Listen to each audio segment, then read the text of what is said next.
Welcome in Informational Video Center. بسم اللہ الرحمن الرحیم۔ اللہ تبارک و تعالیٰ کے بابرکت نام سے شروع جو بڑا مہربان اور نہایت رحم فرمانے والا ہے۔ لوگ اپنی بیویوں سے زنا کریں گے، 1400 سال بعد حضور کا فرمان سچ ثابت ہو گیا۔ رسول اکرم صلی اللہ علیہ وآلہ وسلم نے فرمایا، لوگوں پر ایک ایسا زمانہ آئے گا جب میاں بیوی اس میں زنا کریں گے۔ صحابہ نے پوچھا، یا رسول اللہ صلی اللہ علیہ وآلہ وسلم، کیا ایسا ممکن ہے کہ مرد اپنی بیوی سے زنا کرے اور بیوی اپنے شوہر سے؟ تو پھر حضور پاک صلی اللہ علیہ وآلہ وسلم نے فرمایا، السلام علیکم ورحمۃ اللہ وبرکاتہ۔ حضرت ابو ہریرہ رضی اللہ تعالی عنہ سے روایت ہے کہ رسول اکرم صلی اللہ علیہ وآلہ وسلم سے پوچھا گیا، سب سے بہترین عمل کون سا ہے؟ تو آپ صلی اللہ علیہ وآلہ وسلم نے فرمایا، اللہ اور اس کے رسول پر ایمان لانا۔ عبداللہ بن حبشی خثعمی رضی اللہ تعالی عنہ سے روایت ہے کہ نبی اکرم صلی اللہ علیہ وآلہ وسلم سے پوچھا گیا، کون سا عمل سب سے بہتر ہے؟ تو آپ صلی اللہ علیہ وآلہ وسلم نے فرمایا، ایسا ایمان جس میں کوئی شک نہ ہو، اور ایسا جہاد جس میں چوری نہ ہو، اور حج مبرور۔ انس بن مالک رضی اللہ تعالی عنہ سے روایت ہے کہ رسول اکرم صلی اللہ علیہ وآلہ وسلم نے فرمایا، تین چیزیں جس میں ہوں گی وہ ایمان کی مٹھاس اور اس کا مزہ پائے گا۔ ایک یہ کہ اللہ اور اس کے رسول اس کے نزدیک سب سے زیادہ محبوب اور پسندیدہ ہوں۔ دوسرا یہ کہ آدمی محبت کرے تو اللہ کے لیے اور نفرت کرے تو اللہ کے لیے۔ تیسرا یہ کہ اگر بڑی آگ بھڑکائی جائے تو اس میں گرنا اس کے نزدیک زیادہ محبوب ہو بنسبت اس کے کہ وہ اللہ تعالیٰ کے ساتھ کسی کو شریک کرے، جبکہ اللہ تعالیٰ نے اسے اس سے نجات دی۔ عمر بن خطاب رضی اللہ تعالیٰ عنہ سے روایت ہے کہ ایک دن ہم رسول اللہ صلی اللہ علیہ وآلہ وسلم کے پاس بیٹھے ہوئے تھے، اتنے میں ایک شخص آیا جس کے کپڑے بہت سفید اور بال بہت کالے تھے، اس پر سفر کے آثار بھی دکھائی نہیں دے رہے تھے، اور ہم میں سے کوئی اسے نہیں جانتا تھا۔ وہ رسول اللہ صلی اللہ علیہ وآلہ وسلم کے پاس آ کر بیٹھا اور اپنے گھٹنے کو آپ کے گھٹنے سے لگا لیا، اپنی ہتھیلیاں آپ کی رانوں پر رکھیں، پھر کہا، محمد مجھے اسلام کے بارے میں بتائیے۔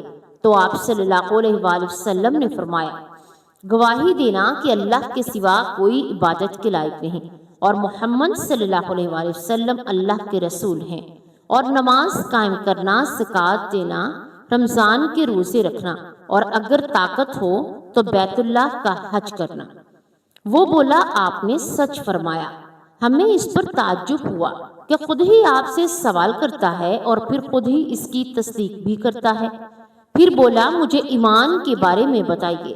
تو آپ صلی اللہ علیہ وآلہ وسلم نے فرمایا، اس کے فرشتوں پر ایمان، اس کی کتابوں پر ایمان، اس کے رسولوں پر، آخرت کے دن پر، اور ہر اچھی بری تقدیر پر ایمان لانا۔ وہ بولا، آپ نے سچ فرمایا۔ اس نے کہا، مجھے احسان کے بارے میں بتائیے۔ تو آپ صلی اللہ علیہ وآلہ وسلم نے فرمایا، اللہ کی عبادت اس طرح کرو گویا تم اسے دیکھ رہے ہو، اور اگر تم اسے نہیں دیکھ رہے تو وہ تمہیں دیکھ رہا ہے۔ وہ بولا کہ اب مجھے قیامت کے بارے میں بتائیے۔ تو آپ صلی اللہ علیہ وآلہ وسلم نے فرمایا، جس سے سوال کیا جا رہا ہے وہ سوال کرنے والے سے زیادہ نہیں جانتا۔ اس نے کہا، اچھا تو مجھے اس کی نشانی بتائیے۔ تو آپ صلی اللہ علیہ وآلہ وسلم نے فرمایا، ایک یہ کہ لونڈی اپنے مالکن کو جنے گی، اور دوسرا یہ کہ تم دیکھو گے کہ ننگے پاؤں، ننگے بدن، مفلس اور بکریاں چرانے والے بڑے بڑے محل تعمیر کریں گے۔ عمر رضی اللہ تعالی عنہ کہتے ہیں کہ میں 3 دن تک ٹھہرا رہا، پھر مجھ سے رسول اللہ صلی اللہ علیہ وآلہ وسلم نے فرمایا، عمر تم جانتے ہو پوچھنے والا کون تھا؟ میں نے عرض کیا کہ اللہ اور اس کے رسول زیادہ بہتر جانتے ہیں۔ آپ صلی اللہ علیہ وآلہ وسلم نے فرمایا، وہ جبرائیل تھے، تمہیں تمہارے دین کے معاملات سکھانے آئے تھے۔ ابو ہریرہ اور ابو ذر کہتے ہیں کہ رسول اللہ صلی اللہ علیہ وآلہ وسلم صحابہ کے درمیان اس طرح بیٹھے تھے کہ اجنبی آتا تو آپ کو پہچان نہیں پاتا جب تک پوچھ نہ لیتا۔ ہم نے رسول اللہ صلی اللہ علیہ وآلہ وسلم سے خواہش ظاہر کی کہ ہم آپ کے بیٹھنے کی جگہ بنا دیں تاکہ جب کوئی اجنبی شخص آئے تو وہ آپ کو پہچان لے۔ چنانچہ ہم نے آپ کے لیے مٹی کا ایک چبوترا بنایا جس پر آپ رسول اللہ صلی اللہ علیہ وآلہ وسلم بیٹھتے تھے۔ ایک دن آپ بیٹھے ہوئے تھے کہ رسول اللہ صلی اللہ علیہ وآلہ وسلم اپنی جگہ پر تھے کہ اتنے میں ایک شخص آیا جس کا چہرہ سب لوگوں سے اچھا تھا، جس کے بدن کی خوشبو سب لوگوں سے بہتر تھی، گویا کپڑوں میں میل لگا ہی نہ تھا۔ اس نے فرش کے کناروں سے سوال کیا اور کہا، السلام علیکہ یا محمد، اے محمد آپ پر سلام ہو۔ آپ نے سلام کا جواب دیا۔ وہ بولا، اے محمد کیا میں نزدیک آؤں؟ آپ نے فرمایا آؤ۔ وہ کئی بار کہتا رہا کہ میں نزدیک آؤں تو آپ صلی اللہ علیہ وآلہ وسلم فرماتے رہے آؤ آؤ، یہاں تک کہ اس نے اپنا ہاتھ آپ کے دونوں گھٹنوں کے اوپر رکھ دیا اور بولا، اے محمد مجھے بتائیے اسلام کیا ہے؟ تو آپ صلی اللہ علیہ وآلہ وسلم نے فرمایا، اسلام یہ ہے کہ تم اللہ کی عبادت کرو اور اس کے ساتھ کسی کو شریک نہ ٹھہراؤ، نماز ادا کرو، زکوٰۃ دو، بیت اللہ کا حج کرو اور رمضان کے روزے رکھو۔ وہ بولا، جس میں ایسا کرنے لگوں تو کیا میں مسلمان ہو گیا؟ آپ صلی اللہ علیہ وآلہ وسلم نے فرمایا، اس نے کہا، آپ نے سچ کہا۔ جب ہم نے اس شخص کی یہ بات سنی تو آپ نے سچ کہا تو ہمیں بہت عجیب لگا کہ یہ وہ شخص ہے خود ہی سوال کرتا ہے اور خود ہی جواب کی تصدیق بھی کرتا ہے۔ وہ بولا، محمد مجھے بتائیے ایمان کیا ہے؟ تو آپ صلی اللہ علیہ وآلہ وسلم نے فرمایا، اللہ پر، اس کے فرشتوں پر، کتاب پر، نبیوں پر ایمان رکھنا، تقدیر پر ایمان لانا۔ وہ بولا، اگر میں نے یہ سب کر لیا تو میں مومن ہو گیا؟ رسول اللہ صلی اللہ علیہ وآلہ وسلم نے فرمایا ہاں۔ وہ بولا، آپ نے سچ کہا۔ پھر بولا، محمد مجھے بتائیے احسان کیا ہے؟ تو آپ صلی اللہ علیہ وآلہ وسلم نے فرمایا، یہ کہ تم اللہ کی عبادت اس طرح کرو گویا وہ تمہیں دیکھ رہا ہے یا تم اسے دیکھ رہے ہو۔ وہ بولا، آپ نے سچ کہا۔ پھر بولا، وہ تمہیں دیکھ رہا ہے۔ وہ بولا، آپ نے سچ کہا۔ پھر بولا، محمد مجھے بتائیے کہ قیامت کب آئے گی؟ یہ سن کر آپ نے اپنا سر جھکا لیا اور اسے کوئی جواب نہ دیا۔ اس نے سوال دہرایا تو آپ نے اسے کوئی جواب نہ دیا۔ اس نے پھر سوال دہرایا تو آپ نے اسے کوئی جواب نہ دیا۔ پھر آپ صلی اللہ علیہ وآلہ وسلم نے اپنا سر اٹھایا اور فرمایا، جس سے سوال کیا جا رہا ہے وہ قیامت کے آنے کے متعلق سوال کرنے والے سے زیادہ نہیں جانتا، البتہ اس کی کچھ نشانیاں ہیں جنہیں تم جان سکو گے۔ جب تم دیکھو کہ جانوروں کو چرانے والے بڑی عمارتیں بنا رہے ہیں اور دیکھو کہ ننگے پاؤں ننگے بدن پھرنے والے زمین کے بادشاہ ہو رہے ہیں اور دیکھو کہ غلام عورت اپنے مالک کو جنم دے رہی ہے تو سمجھ لو کہ قیامت نزدیک ہے۔ 5 چیزیں ایسی ہیں جنہیں اللہ کے سوا کوئی نہیں جانتا۔ پھر آپ نے کہا، اللہ ہی کے پاس قیامت کا علم ہے۔ سورہ لقمان آیت نمبر 34 سے لے کر ہر چیز کا جاننے والا ہے اور خبیر، ہر چیز کی خبر رکھنے والا ہے کی تلاوت کی۔ پھر فرمایا، نہیں، اس ذات کی قسم جس نے محمد کو حق کے ساتھ ہادی و بشارت دینے والا بنا کر بھیجا، میں اس کو تم سے کسی شخص سے زیادہ نہیں جانتا۔ وہ جبرائیل علیہ السلام تھے، وہ دہیہ قلبی کی شکل میں آئے تھے۔ سعد بن وقاص رضی اللہ تعالی عنہ سے روایت ہے کہ نبی اکرم صلی اللہ علیہ وآلہ وسلم نے کچھ لوگوں کو عطیہ دیا اور ان میں سے ایک شخص کو کچھ نہیں دیا۔ سعد نے کہا، اللہ کے رسول، آپ نے فلاں فلاں کو دے دیا، فلاں کو کچھ نہیں دیا، حالانکہ وہ مومن ہے۔ تو آپ صلی اللہ علیہ وآلہ وسلم نے فرمایا، بلکہ وہ مسلم ہے۔ سعد نے 3 بار دہرایا، یعنی وہ مومن ہے، اور نبی اکرم صلی اللہ علیہ وآلہ وسلم نے ہر بار کہتے رہے، وہ مسلم ہے۔ پھر نبی اکرم صلی اللہ علیہ وآلہ وسلم نے فرمایا، میں بعض لوگوں کو عطیہ دیتا ہوں اور بعض ایسے لوگوں کو محروم کر دیتا ہوں جو مجھے ان سے زیادہ محبوب ہے۔ میں اسی سندیشے میں انہیں دیتا ہوں کہ کہیں وہ اپنے چہروں کے بل جہنم میں نہ ڈال دیے جائیں۔ اسلامی معاشرہ کی پاکیزگی کی حفاظت کرنا، ہر مسلمان کی عزت نفس اور روح کی طہارت باقی رکھنا اور اچھے نسب کے لوگوں کو ملاوٹ کی غلاظت سے محفوظ کرنا ہے۔ زنا کے حرام ہونے کی حکمت عبرانی کی ایک صحیح روایت میں ہے کہ ابو العاص نبی اکرم صلی اللہ علیہ وآلہ وسلم سے روایت فرماتے ہیں کہ آپ صلی اللہ علیہ وآلہ وسلم نے فرمایا، روزانہ آدھی رات کے وقت آسمان کے دروازے کھول دیے جاتے ہیں اور ایک پکارنے والا فرشتہ پکارتا ہے، کوئی دعا کرنے والا ہے جس کی دعا قبول کی جائے، کوئی سوال کرنے والا ہے جس کا سوال پورا کیا جائے، کوئی مصیبت زدہ ہے جو دعا کرے تو اور اس کی مصیبت دور کر دی جائے۔ یعنی آدھی رات کے بعد دعائیں قبول ہونے لگتی ہیں۔ پیارے ناظرین، اللہ تبارک و تعالی ہر دعا سننے والا ہے اور مسلمانوں کی ہر دعا کو قبول فرماتا ہے، سوائے زانیہ کے جو اپنی شرمگاہ کے ذریعے غیر مرد کو سیراب کرتی ہے۔ زانیہ عورت جو زنا کے ذریعے مرد کا دل بہلاتی ہے، پھر اس کی دعا قبول نہیں ہوتی۔ زنا کرنے والے لوگ خود اپنے آپ کو اللہ کے عذاب کا مستحق بنا لیتے ہیں۔ حضرت عبداللہ بن عباس رضی اللہ تعالی عنہ سے روایت ہے کہ رسول اکرم صلی اللہ علیہ وآلہ وسلم نے فرمایا، جب کسی بستی میں زنا اور سود عام ہو جائے تو گویا اس بستی کے لوگوں نے اپنے آپ کو اللہ کے عذاب کا مستحق بنا لیا۔ ان پر کسی بھی طرح کا عذاب آ جائے، پھر اس طرح زانی کو دنیا میں بھی اللہ کی طرف سے سزا مل رہی ہوتی ہے، یعنی کہ یہ ایک ایسا جرم ہے جس کی سزا دنیا میں بھی ملتی ہے اور آخرت میں بھی۔ حضرت انس بن مالک رضی اللہ تعالی عنہ سے روایت ہے کہ رسول اکرم صلی اللہ علیہ وآلہ وسلم نے فرمایا، دو گناہ ایسی ہیں جن کی سزائیں جلدی دی جاتی ہیں اور دنیا میں ہی دے دی جاتی ہیں۔ نمبر 1 زنا، نمبر 2 والدین کی نافرمانی کرنا، ماں باپ کی بات نہ ماننا اور ان کی بات پر عمل نہ کرنا اور ان کے خلاف جانا اور ان کے ساتھ برا سلوک روا رکھنا، یہ سب اللہ کو اور اللہ کے نبی کو پسند نہیں۔ اب یہ جو شخص اپنی بیماریوں میں مبتلا ہو جاتا ہے، یعنی زنا جیسی بیماری میں مبتلا ہو گیا، تو پھر اس کا ایمان کیسے رخصت ہوتا ہے؟ استغفر اللہ۔ اس کے گناہ کو چھپانے کے لیے جھوٹ پر جھوٹ بولتا ہے، اور ایک نہیں کئی جھوٹ بولتا ہے، اور جب کئی جھوٹ بولتا ہے تو اس کے منہ سے فرشتے کو بدبو آنے لگتی ہے اور وہ فرشتے اس سے کئی میل دور چلا جاتا ہے۔ اس انسان سے اللہ تعالیٰ کی حفاظت دور ہو جاتی ہے اور وہ شخص ذلیل ہو کر ہی رہتا ہے۔ دنیا میں بھی انسان پر طرح طرح کی بیماریاں آتی ہیں، طرح طرح کی مصیبتیں نازل ہوتی ہیں، پھر بڑھاپے کی عمر میں زنا کرنا اللہ کے غضب اور غصے کو بھڑکانا ہے۔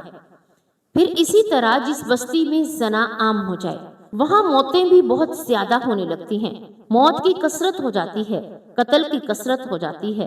پھر اس طرح کئی اور بھی غیر حاضر شخص کی بیوی سے زنا کرنے والے شخص پر اللہ تعالیٰ قیامت کے روز ایک ایسا سانپ مسلط کرے گا کہ مذہبی کتب میں قیامت کے آنے سے پہلے بہت ساری علامات کا ذکر کیا گیا ہے۔ قیامت کی علامات میں سب سے پہلے علامت حضرت محمد صلی اللہ علیہ وآلہ وسلم کی دنیا میں تشریف آوری اور آپ کی وفات ہے۔ پچھلی آسمانی کتابوں میں آپ صلی اللہ علیہ وآلہ وسلم کا لقب نبی السا رکھا گیا، جس کا معنی ہے قیامت کا نبی، یعنی حضور اکرم صلی اللہ علیہ وآلہ وسلم وہ آخری نبی ہوں گے جن کی امت پر قیامت قائم ہوگی۔ قیامت آنے سے قبل حضور اکرم صلی اللہ علیہ وآلہ وسلم نے فرمایا، اولاد نافرمان ہو جائے گی، بیٹیاں تک ماں کی نافرمانی کرنے لگیں گی، دوست کو اپنا باپ اور باپ کو پرایا سمجھا جائے گا، علم اٹھ جائے گا اور جہالت عام ہو جائے گی، دین کا علم لوگ دنیا کمانے کے لیے حاصل کرنے لگیں گے، نااہل لوگ امیر اور حاکم بن جائیں گے، ہر قسم کے معاملے، عہدے اور مناصب نااہلوں کو سپرد کر دیے جائیں گے، جو جس کام کا اہل اور لائق بھی نہ ہوگا وہ کام اس کے سپرد کر دیا جائے گا۔ لوگ ظالموں اور برے لوگوں کی تعظیم اس وجہ سے کرنے لگیں گے کہ یہ ہمیں تکلیف نہ پہنچا دے۔ شراب کھلم کھلا دی جانے لگے گی۔ اعلانیہ طور پر ناچنے اور گانے والی عورتیں عام ہو جائیں گی۔ گانے بجانے کا سامان اور آلات موسیقی بھی عام ہو جائیں گی۔ لوگ امت کے پہلے بزرگوں کو برا بھلا کہیں گے۔ جھوٹ عام ہو جائے گا۔ ہر شخص جھوٹ بولنے کی کوشش کرے گا اور جھوٹ بولنا کمال سمجھا جانے لگے گا۔ امیر اور حاکم ملک کی دولت کو ذاتی ملکیت سمجھنے لگیں گے۔ امانت میں خیانت شروع ہو جائے گی۔ امانت کے طور پر رکھوائی جانے والی چیزوں کو لوگ ذاتی دولت سمجھنے لگیں گے اور اس پر قبضہ جمائیں گے۔ نیک لوگوں کی بجائے غلط قسم کے لوگ اپنے اپنے قبیلے اور اپنے علاقے کے سردار یعنی حاکم بن جائیں گے۔ شرم و حیا بالکل ختم ہو جائے گی۔ ابھی موجودہ زمانے میں آپ خود اس چیز کو دیکھیں گے کہ یہ سب علامتیں پوری طرح موجود ہیں۔ حضور اکرم صلی اللہ علیہ وآلہ وسلم نے فرمایا، قیامت آنے سے پہلے ظلم و ستم عام ہو جائے گا۔ ایمان سمٹ کر مدینہ منورہ کی طرف چلا جائے گا جیسے سانپ سکڑ کر اپنے بل کی طرف چلا جاتا ہے۔ ایسے حالات پیدا ہو جائیں گے کہ دین پر قائم رہنے والے کی وہ حالت ہوگی جو ہاتھ میں انگارے پکڑنے والے کی ہوتی ہے۔ زکوٰۃ کو لوگ تاوان سمجھنے لگیں گے۔ مال غنیمت کو اپنا مال سمجھا جانے لگے گا۔ ماں کی نافرمانی اور بیوی کی تابعداری شروع ہو جائے گی۔ عورتیں زیادہ اور مرد کم ہو جائیں گے، یہاں تک کہ ایک مرد 50 عورتوں کا نگران ہوگا۔ زناکاری اور بدکاری بہت عام ہو جائے گی، حتیٰ کہ حضور اکرم صلی اللہ علیہ وآلہ وسلم نے فرمایا، قیامت کے قریب زمانے میں لوگ اپنی بیویوں کے ساتھ زنا کریں گے۔ بلکہ جب ہم نے یہ حدیث پاک پڑھی تو لوگ اپنی بیویوں کے ساتھ زنا کریں گے تو ہمیں اس بات کی سمجھ نہیں آئی، تو ہم نے اپنے پیارے استاد سے پوچھا، استاد صاحب اس کا کیا مطلب ہے کہ لوگ اپنی بیویوں سے زنا کریں گے؟ ایسا کیسے ہو سکتا ہے؟ تو انہوں نے فرمایا، ہاں اس کی کئی صورتیں ہیں۔ ایک یہ کہ کوئی مرد عورت کوئی کفریہ کلمات بول دیں جن سے ان کا نکاح ٹوٹ جائے اور ان کو اس کا پتہ بھی نہ ہو کہ نکاح ٹوٹ گیا ہے یا نہیں۔ تو آج کل یہ بات عام ہے، لوگوں کو اس بات کا علم ہی نہیں ہوتا۔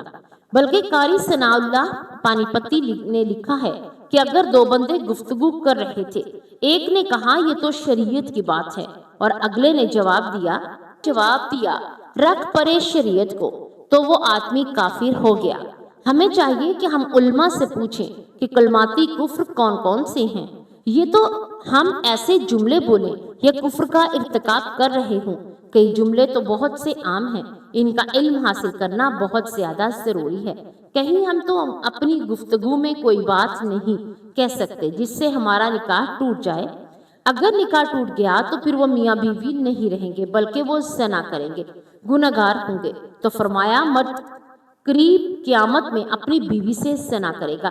ایک صورت تو یہ کہ یہ کفریہ کلمات کہیں گے، بیوی بولے تو نکاح ٹوٹا اور اگر خاوند بولے تو بھی نکاح ٹوٹا۔ دوسری صورت میں یہ ہے کہ بحث کرے، تقریر کرے۔ یہ تو ہر گھر کی بات نظر آتی ہے۔ جب شادی ہو تو پھر اگر شوہر بولتا ہے تو بیوی سنتی ہے۔ اس نے کہا پھر بچے ہو گئے، بیوی بولتی ہے تو شوہر سنتا ہے۔ پھر ہم دونوں بوڑھے ہو گئے، ہم دونوں بولتے ہیں اور محلے والے سنتے ہیں۔ بڑھاپے میں بحث اور زیادہ تکرار ہو جاتی ہے۔ اس سے ہوتا کیا ہے؟ مرد کی زبان سے کنایا طلاق نکل جاتی ہے۔ کنایا کہتے ہیں لفظ تو طلاق والا نہ ہو لیکن بات ایسی کر دی جائے جو مفہوم طلاق والا ہی نکل آئے، اس کو کنایا میں طلاق کہتے ہیں۔ اب یہ گناہ بہت ہی زیادہ غصے میں کہہ دیے جاتے ہیں کہ چلی جا، مجھے تیری کوئی ضرورت نہیں۔ آج کے بعد اس قسم کے الفاظ جس کا نتیجہ یہ نکلے کہ تو میری بیوی ہی نہیں۔ اب اس قسم کے مسائل کی بھی معلومات حاصل کرنی چاہیے۔ شریعت کہتی ہے کہ علم حاصل کرو، ایسا نہ ہو کہ کنایا میں طلاق ہو جائے جس کا پتہ بھی نہ ہو اور ساتھ رہے ہوں۔ اور آج تو یہ حالات ہیں کہ زبان سے طلاق کہہ دیتے ہیں اور طلاق بھی ہو جاتی ہے، پتہ بھی نہیں دونوں کو مگر بدنامی ہو جائے گی۔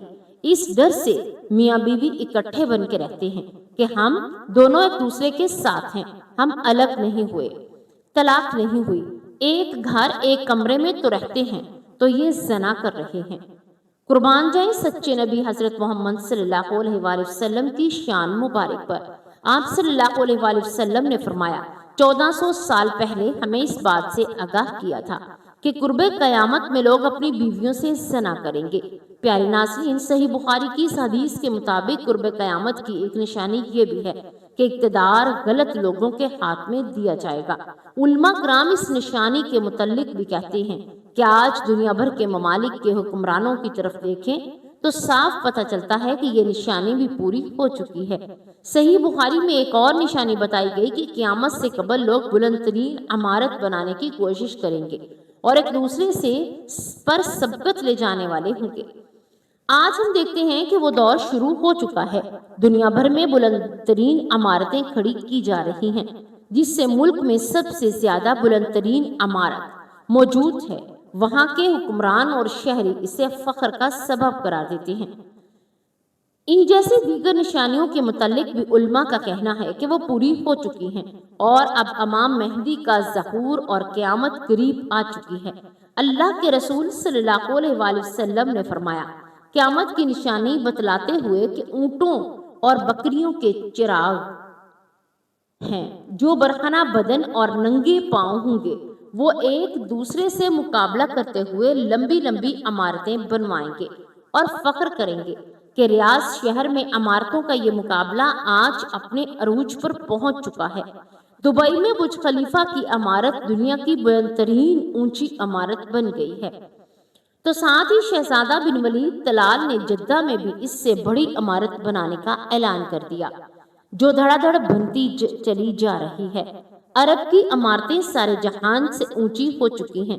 غرض کہ ہمیں عرض کرنے کا مقصد یہ ہے کہ مقصد صرف یہ کہ پیارے نبی اکرم صلی اللہ علیہ وآلہ وسلم نے جو فرمایا وہ آج پورا ہو چکا ہے اور پیشگوئی بھی پوری ہو گئی ہے، اپنے نقطہ کمال کو پہنچ چکی ہے۔ اللہ کے رسول صلی اللہ علیہ وآلہ وسلم کی ایک اور حدیث کے قیامت سے پہلے سرزمین عرب دوبارہ سرسبز ہو جائے گی۔ سعودی عرب امارات میں بارشیں شروع ہو چکی ہیں، مکہ اور جدہ میں سیلاب آ چکے ہیں۔ عرب سرزمین جیسے پہلے ہی ٹیکنالوجی کا کام ملا کر سرسبز بنانے کی کوشش کی جا رہی ہے، قدرتی موسم کی وجہ سے بھی سرسبز بنتی جا رہی ہیں۔ سعودی عرب گندم میں پہلے ہی خود کفیل ہو چکا ہے اور اب وہ وہاں خشک پہاڑوں اور بارشوں کی وجہ سے سبزہ اگانا شروع ہو چکا ہے۔ پہاڑ سرسبز ہونا شروع ہو گئے ہیں۔ بارشوں کی وجہ سے آخر حکومت کو ڈیم بنانا ہوگا جس سے پانی کی نہریں نکلیں گی، ہریالی ہوگی، سبزہ ہوگا، فصلیں لہلہاتی ہوں گی۔ یہ پیش گوئی بھی اپنی تکمیل مراحل سے گزر رہی ہے۔ حضرت امام مہدی علیہ السلام کے ظہور سے قبل چنانچہ کتاب میں ہے کہ آخری زمانے میں سب مسلمان ہر طرف سے مغلوب ہو جائیں گے، مسلمان جنگی ہوں گی اور شام میں بھی عیسائیوں کی حکومت قائم ہوگی۔ اس طرح قیامت سے متعلق بھی معلومات ہمیں ملتی ہیں کہ قیامت سے پہلے حضور اکرم صلی اللہ علیہ وآلہ وسلم کی امت میں 30 بڑے بڑے کذاب اور دجال آئیں گے۔ ہر ایک نبوت کا دعویٰ کرے گا اور حضور اکرم صلی اللہ علیہ وآلہ وسلم آخری نبی الزماں ہیں۔ آپ صلی اللہ علیہ وآلہ وسلم کے بعد کوئی نبی نہیں آیا اور نہ آئے گا، یہ نشانی بیان ہو چکی ہے۔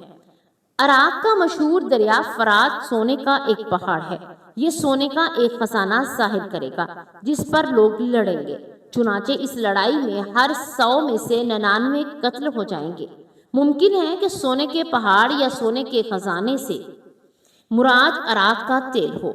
جب یہ علامتیں ہو چکی ہیں تو سخت قسم کا عذاب شروع ہوگا، اس میں سرخ آندھی آئیں گی، آسمان سے پتھر برسیں گے، کچھ لوگ زمین میں دنسا دیے جائیں گے، لوگوں کی شکلیں مسخ کر دی جائیں گی، پھر در پہ کئی نشانیاں ظاہر ہوں گی، جیسے کہ ہار کا دھاگا ٹوٹنے پر مسلسل دانے گرتے جا رہے ہوں۔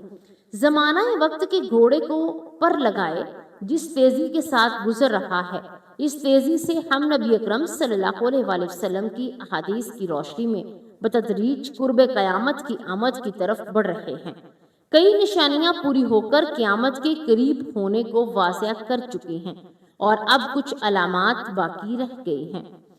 دجال ایک ایسا خطرناک اور عظیم فتنہ ہے کہ تمام انبیاء نے اپنی امتوں کو اس کے متعلق آگاہ کیا۔ نبی اکرم صلی اللہ علیہ وآلہ وسلم نے بھی امت کے بارے میں اس قدر واضح کیا کہ صحابہ کرام آنسو 70 آنکھوں کے ساتھ دجال کے فتنے سے پناہ مانگتے تھے۔ حدیث کی روشنی میں علماء کرام نے دجال کے خروج کے قبل کی جو نشانیاں بتلائی ہیں، ان کے مطابق گھروں میں ناچ گانا عام ہو جائے گا۔ آج کل ڈش ٹی وی، کمپیوٹر اور موبائل کے ذریعے یہ سب ہو رہا ہے۔ اونچی پختہ گھروں کی تعمیر کی خواہش ہوگی۔ آج کل غریب سے غریب تر لوگ بھی پکے مکان سب کے سامنے ہیں۔ مساجد سے دجال کا تذکرہ ختم ہو جائے گا تو ایسا ہی ہے۔ پانی کی قلت ہوگی۔ اس کی سب سے بڑی مثال ان دنوں ہمارا وطن عزیز ہے۔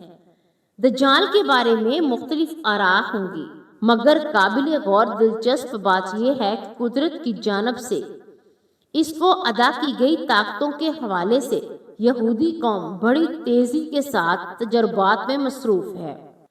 روایات یہ ہیں کہ وہ بارش برسانے پر قدرت رکھتا ہوگا۔ مصنوعی بارش برسانے کا تجربہ کیا جا چکا ہے۔ بتایا جاتا ہے کہ وہ زمین کو تہہ بالا کرنے کی قدرت رکھتا ہوگا، اور الاسکا میں لگائے گئے پروگرام ہاپ کو کون نہیں جانتا، جس کے تحت دنیا میں کئی بڑے منصوبے طور پر مصنوعی طور پر زلزلے، سیلاب اور سونامی لائے جا چکے ہیں۔ قیامت کی نشانیوں کے مطابق دجال کو حضرت عیسیٰ فلسطین کے علاقے میں قتل کریں گے۔ یہودی اس مقام پر اپنی مسیحا کو فرار کروانے کے لیے ایئرپورٹ تیار کر چکے ہیں۔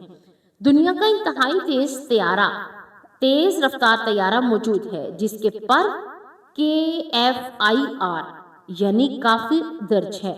واضح رہے کہ دجال کے ماتھے پر بھی کافر تحریر ہوگا۔ قیامت کی ایک نشانیوں میں یہودیوں کو پناہ دینے والے درخت غرقت کا بھی ذکر ہے۔ آخری جنگ میں جب یہودی مسلمانوں سے چھپنے کے لیے پتھروں اور درختوں کی اوٹ لیں گے تو سوائے غرقت کے تمام چیزیں مسلمانوں کو اپنے پیچھے یہودیوں کی موجودگی کا پتہ دیں گی۔ اور معروف ملکی اور غیر ملکی ویب سائٹ کے مطابق یہودی غرقت کے بغاوت تیزی سے لگا رہے ہیں کہ درخت تیزی سے لگا رہے ہیں۔ آخری زمانے میں جب مسلمان ہر طرف سے مغلوب ہو جائیں گے تو مسلمان مسلسل جنگیں شروع کریں گے۔ شام میں عیسائیوں کی حکومت قائم ہوگی۔ علماء کرام بتاتے ہیں کہ سعودیہ، مصر، ترکی باقی نہ رہیں گے۔ ہر جگہ کفار کے مظالم بڑھ جائیں گے۔ امت ایک ایسی خانہ جنگی کا شکار ہوگی۔ عرب خلیجی ممالک، سعودی عرب وغیرہ بھی مسلمانوں کی باقاعدہ شوکت و حکومت نہیں رہے گی۔ خیبر سعودی عرب کا چھوٹا سا شہر مدینہ منورہ سے 170 کلومیٹر کے فاصلے پر ہے۔ اس کے قریب تر یہودی کا نصارہ پہنچ جائیں گے اور اس جگہ ان کی حکومت قائم ہو جائے گی۔ بچے کچے مسلمان مدینہ منورہ پہنچ جائیں گے۔ اس وقت امام مہدی مدینہ منورہ میں ہوں گے۔ دوسری طرف دریائے تبریہ میں تیزی سے خشک ہو رہا ہے، جو کہ حضرت امام مہدی کے ظہور سے قبل خشک ہوگا۔ مشرقی وسطی کے حالات کو حضور صلی اللہ علیہ وآلہ وسلم مسلمان اور ساری دنیا کے حالات کو دیکھتے ہوئے صاف نظر آتا ہے کہ دنیا ہولناکیوں کی جانب بڑھ رہی ہے۔ فرانس میں حملوں کے بعد فرانس اور یورپ میں عالمی جنگ کی بات کر چکے ہیں۔ سوال یہ پیدا ہوتا ہے کہ سال میں جنگ کا مرکز کون سا خطہ ہے؟ مشرقی وسطی متوقع ہے، یعنی کہ ہندوستان اور پاکستان کی بڑھتی رنجشیں اور کشمکش سے رکھتا ہے اور حالات غزہ ہند کی طرح روک رہے ہیں، کیونکہ حضرت ابو ہریرہ رضی اللہ تعالی عنہ سے روایت ہے کہ رسول اکرم صلی اللہ علیہ وآلہ وسلم نے ارشاد فرمایا، میری قوم ایک لشکر وقت کے آخر نزدیک ہند پر چڑھائی کرے گی، اللہ اس لشکر کو فتح نصیب کرے گا، یہاں تک کہ وہ ہند کے حکمرانوں کو بیڑیوں میں جکڑ کر لائیں گے۔ اللہ اس لشکر کے تمام گناہ معاف فرما دیں گے، پھر وہ لشکر واپسی کا رخ کرے گا اور شام میں موجود عیسیٰ ابن مریم کے ساتھ مل کر جائے گا۔ حضرت ابو ہریرہ رضی اللہ تعالیٰ عنہ سے روایت ہے، فرمایا کہ اگر میں اس وقت زندہ رہتا تو میں ان سب کچھ بیچ کر اس کا لشکر کا حصہ بن جاؤں گا، اور پھر جب اللہ فتح نصیب کرے گا تو پھر یعنی حضرت ابو ہریرہ رضی اللہ تعالیٰ عنہ جنگ کی آگ سے آزاد کہلائیں گے۔ پھر جب سے شام تک پہنچوں گا تو عیسیٰ ابن مریم کی تلاش کر کے انہیں بتاؤں گا کہ محمد صلی اللہ علیہ وآلہ وسلم کا ساتھی رہا ہوں۔ رسول اکرم صلی اللہ علیہ وآلہ وسلم نے تبسم فرماتے ہوئے ارشاد فرمایا، میں بہت مشکل سے آنے والے ادوار بڑے پر رفتہ نظر آ رہے ہیں، اور اس کے متعلق بھی نبی اکرم صلی اللہ علیہ وآلہ وسلم نے فرمایا کہ میری امت پر ایک ایسا وقت آئے گا جس سے فتنے اتنی تیزی سے آئیں گے جیسے کہ دھاگا ٹوٹ جانے سے تسبیح کے دانے تیزی سے زمین پر آتے ہیں، لہٰذا اپنی نسلوں کی تربیت ایمان کی فکر سے فرمائیے، موبائل کی بیجا استعمال سے دور رکھیے، رات دیر تک جاگنے، فیشن اور یہودی انداز اپنانے سے رکیے، اور نمازوں کو ترک نہ کرنے دیجیے، پنجگانہ نماز کی عادت بنائیے، ورنہ آزمائش کا مقابلہ دشوار ہوگا۔ رسول اکرم صلی اللہ علیہ وآلہ وسلم کے فرامین کی روشنی میں قطعی قیامت قائم ہونے میں قریباً 2.5 صدی باقی ہے، البتہ دور قیامت کا آغاز ہو چکا ہے۔ یہ تمام دور فتنہ فساد ہے، معمور ہے جنگ جدل اور مختلف طاقت کے مابین کھینچا تانی کا تسلسل رہے گا۔ حق و باطل کی اس مارکہ ارائی میں خون انسانی اراضا ہوگا۔ نبی برحق صلی اللہ علیہ وآلہ وسلم نے سب کچھ افشاں کر دیا، 1400 سال پہلے باخبر کر دیا کہ ہم مسلمان نے ہی ہوش کے ناخن نہ لیے۔ دیگر مذاہب کے ماننے والے تو سب تیاری کی حالت میں ہیں، یہودی دجال کا انتظار کر رہے ہیں، مسیحی اپنے تین تیار کر رہے ہیں، اور جناب عیسیٰ علیہ السلام کا بھی پھر سے ظہور ہوگا۔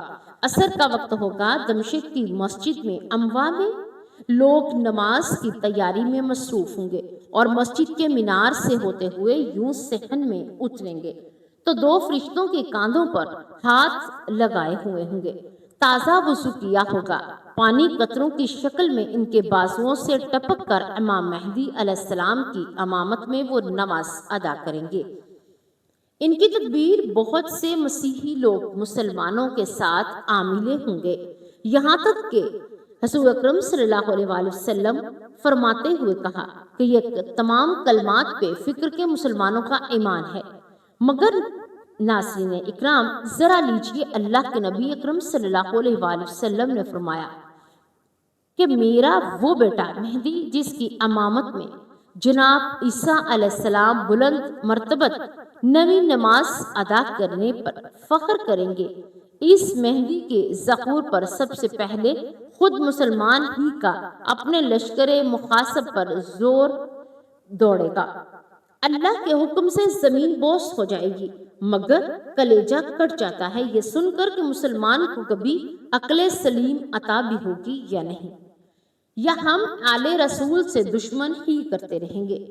جن یہودیوں سے عداوت ہے وہ تو اپنے ہاں کا سبب اور اعلیٰ مذہبی مقام محض کے اپنے نبی جناب ہارون علیہ السلام کے لیے مختصر کیے ہیں، کسی کو وہ منصب پر فائز نہیں ہونے دیتے، تو پھر ہم مسلمانوں کو یہ شعور کیوں حاصل نہیں؟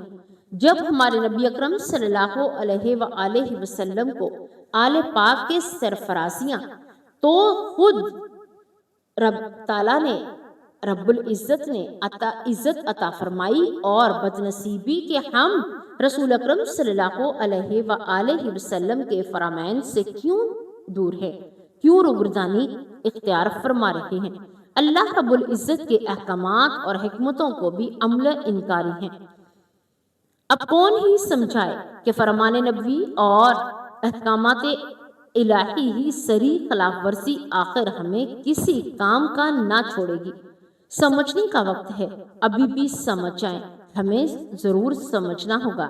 اللہ تبارک و تعالی ہمیں نبی اکرم صلی اللہ علیہ وآلہ وسلم کی سنتوں پر عمل کرنے کی توفیق عطا فرمائے، ان سنتوں کو پھیلانے، ان کے لیے کام کرنے والوں کو ہمت عطا فرمائے۔ ہماری دعا ہے کہ اللہ تبارک و تعالی ہمیں ہر فتنہ سے دور رکھے، ایمان پر قائم رکھے اور ایمان کو سمجھنے کی توفیق عطا فرمائے اور ایمان کی دولت سے مالا مال رکھے۔ آمین یا رب العالمین۔